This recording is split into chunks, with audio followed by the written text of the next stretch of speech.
Samantala, General Cuadrolas Casimero versus Nick Ball, posibleng undercard ng Tomoki Kameda versus Brandon Figueroa. Ang katayuan ni Casimero ngayon, huling laban. Tagumpay na pinabagsak ni Casimero ang dating world champion na si Luis Neri nitong nakaraang Hunyo sa Japan. WBO ranking, kasalukuyan siyang nakaupo sa number 4 spot sa WBO sa Junior Featherweight Division. Ang alingas-ngas, Nick Ball dadalhin sa Japan para kay Casimero. May napakalaking bulong-bulungan ngayon sa boxing community na nag-uugnay sa Kameda Promotions. Plano umano ni Koki Kameda na i-import si Nick Ball patungong Japan para makatapat mismo si Casimero. Ang planong double header, sa halip na magkaiwalay na event, ang ugong ng chismis ay ilalagay si General Casimero versus Nick Ball bilang pangunahing undercard co-main event para sa dambuhalang tapatan ni Tomoki Kameda at Brandon Figueroa ngayong Oktubre 2026. Isang gabi, dalawang giyera.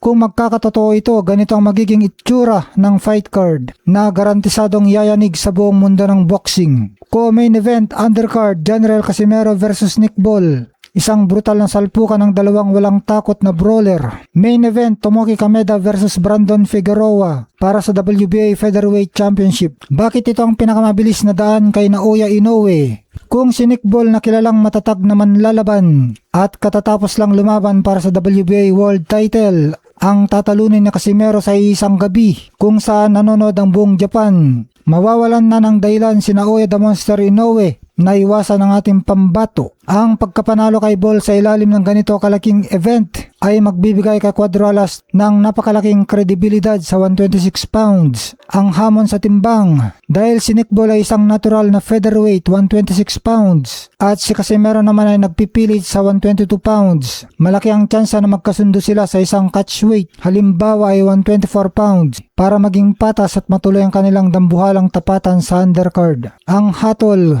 kung may isa sa katuparan ni Koki Kameda ang planong ito na gawing undercard ang Casimero versus Nick Ball sa laban ng kanyang kapatid na si Tomoki Kameda, ito na ang magiging pinakamalaking boxing event sa Japan ngayong taon. Siguradong jackpot ang Kameda Promotions at buhay na buhay muli ang karera ng ating pambato.